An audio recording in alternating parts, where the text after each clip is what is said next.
നിരീക്ഷണ വാഹനങ്ങളുടെ രംഗപ്രവേശം. നമ്മുടെ ലോകത്ത് സുരക്ഷാ സംവിധാനങ്ങൾ അതിവേഗം മാറിക്കൊണ്ടിരിക്കുകയാണ്. അതിന്റെ ഏറ്റവും പുതിയ ഉദാഹരണമാണ് ആർട്ടിഫിഷ്യൽ ഇന്റലിജൻസ് സംയോജിപ്പിച്ച മൊബൈൽ ഇൻസ്പെക്ഷൻ വാഹനങ്ങൾ.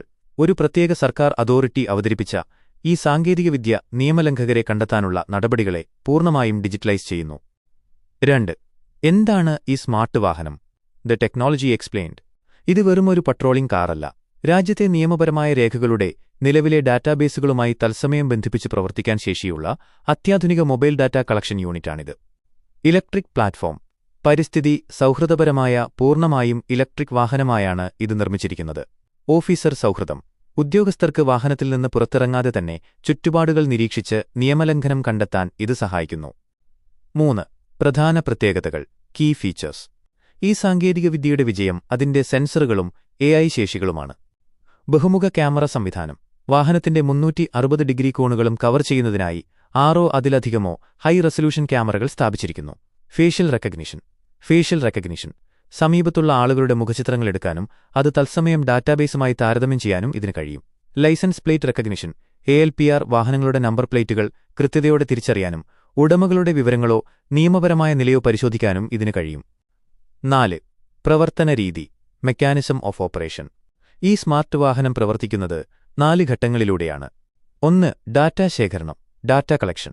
വാഹനം പൊതുനിരത്തിലൂടെ സഞ്ചരിക്കുമ്പോൾ ക്യാമറകൾ ചുറ്റുമുള്ള വ്യക്തികളുടെയും വാഹനങ്ങളുടെയും ദൃശ്യങ്ങൾ തുടർച്ചയായി പകർത്തിക്കൊണ്ടിരിക്കും. 2. വിശകലനം. അനാലിസിസ്. ഈ ദൃശ്യങ്ങൾ വാഹനത്തിൽ തന്നെയുള്ള നിർമ്മിത ബുദ്ധി സോഫ്റ്റ്വെയർ ഉപയോഗിച്ച് വിശകലനം ചെയ്യുന്നു. 3. തത്സമയ താരതമ്യം. Real time cross reference. ഈ ഡാറ്റയെ രാജ്യത്തെ പൗരത്വം, റെസിഡൻസി, വിസരേഖകൾ തുടങ്ങിയ ഔദ്യോഗിക ഡാറ്റാബേസുമായി തത്സമയം താരതമ്യം ചെയ്യുന്നു. 4. അലർട്ട് ആൻഡ് പ്രതികരണം. Alert and response. താരതമ്യത്തിൽ എന്തെങ്കിലും പൊരുത്തക്കേട്, ഉദാഹരണത്തിന് റെസിഡൻസി രേഖകൾ അസാധുവായ ഒരാളെ തിരിച്ചറിയുക, കണ്ടെത്തിയാൽ ഉദ്യോഗസ്ഥർക്ക് ഡാഷ്ബോർഡിൽ ഉടൻ തന്നെ നിയമലംഘന അലർട്ട് ലഭിക്കുകയും ആവശ്യമായ നടപടി സ്വീകരിക്കുകയും ചെയ്യാം. 5. ഉപയോഗം. ലക്ഷ്യമിടുന്ന നിയമലംഘനങ്ങൾ. ഈ സാങ്കേതികവിദ്യ പ്രധാനമായും ലക്ഷ്യമിടുന്നത് താഴെപ്പറയുന്ന നിയമലംഘനങ്ങളെയാണ്. വിസ ബൈ താമസ നിയമലംഘനം. വിസ, റെസിഡൻസി പെർമിറ്റ് എന്നിവയുടെ കാലാവധി കഴിഞ്ഞിട്ടും രാജ്യത്ത് തുടരുന്ന ആളുകളെ കണ്ടെത്തുക. തിരിച്ചറിയൽ രേഖാലംഘനം. ഔദ്യോഗിക ID കാർഡുകളുമായി ബന്ധപ്പെട്ട കൃത്യത ഉറപ്പാക്കുക. പട്രോളിംഗ് കാറുകൾ സുരക്ഷാ ഏജൻസികൾക്ക് അവരുടെ പ്രവർത്തനക്ഷമത, എഫിഷ്യൻസി വർദ്ധിപ്പിക്കാൻ സഹായിക്കുന്നു. ഇത് ഡാറ്റയുടെ കൃത്യത ഉറപ്പാക്കുകയും നിയമപരമായ നില പരിശോധിക്കുന്ന പ്രക്രിയയുടെ വേഗത കൂട്ടുകയും ചെയ്യുന്നു.